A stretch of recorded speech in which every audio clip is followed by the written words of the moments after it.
Welcome back, everybody, to Magnolia on Money, where we discuss everything financial from the economy to retirement.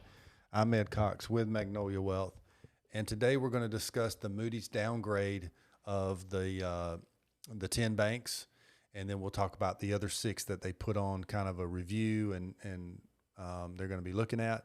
So I think it's really important. You've probably heard it on the news, and people are been asking, Ed, what's going on? How does this affect me, and how do I protect myself? So good time for us to go over that. We went a little bit about over things like this back when the Silicon Valley Bank went insolvent.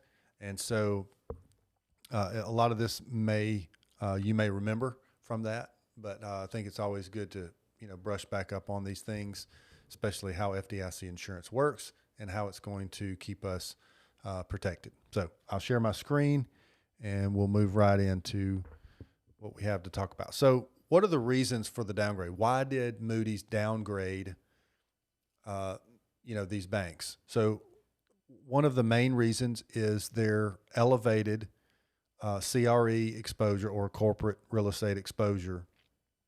Exposures are a key risk given sustained high interest rates. So the high interest rates have really,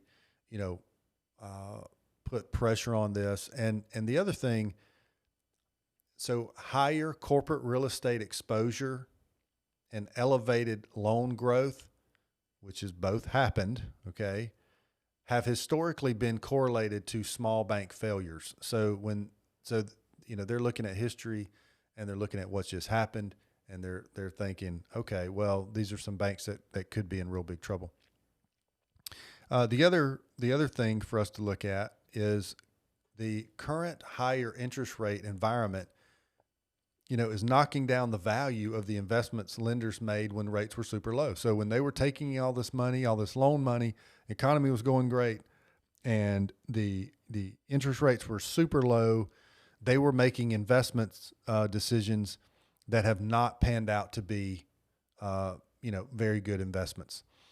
They bought securities, typically bonds, at a very low interest rate environment. And when rates went up as quick as they have this year and last year, we have seen these investments, the value of these investments really decrease, which is not a problem as long as the investments stay in the bank and they let them mature. So why would it be an issue, Ed? Look right below. Depositors start to withdraw funds over and above what the bank expects to be withdrawn. Now they have to start selling these investments that are worth less. That's where the problem comes in. When they have liquidity issues and they have to sell investments that they had not planned on selling until they matured, that's when the banks get in trouble. And then we also have future rate hikes, could put more pressure on these banks moving forward. What are the 10 banks? These are the 10 what we call regional banks that Moody's put a downgrade on. You may not really recognize any of this because they are regional banks. I really didn't recognize many of them. I did recognize the BOK Financial and M&T Bank. I think I recognize, in Commerce Bank. But a lot of these, you probably do not have money at these banks. But what about the other ones that are under review for a credit downgrade? These are big banks. So U.S. Bank, Truist Bank, BNY Mellon, Northern Trust, State Street, and Frost. These are big banks. And currently right now, Moody's has them under review for credit downgrade. So, what does all this mean? I think it means that, number one, if you happen to have money at these banks, and quite frankly, any bank, you need to make sure you're paying attention to the FDIC insurance limits, and your accounts are under those limits, and you understand what your account values are, the titling of those accounts, and so you are protected. I tell you what, let's go into, I'll do this real quick while we have it here. FDIC insurance. How much does it insure? The 250. Most people do know that.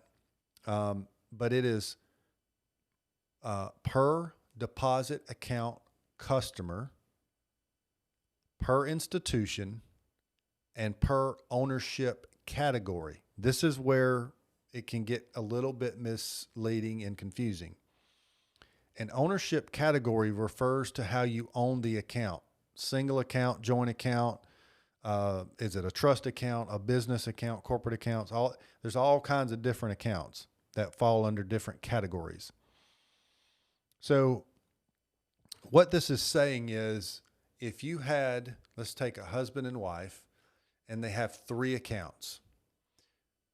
A category would be a joint account. So let's say they have one joint account that has $500,000 in it.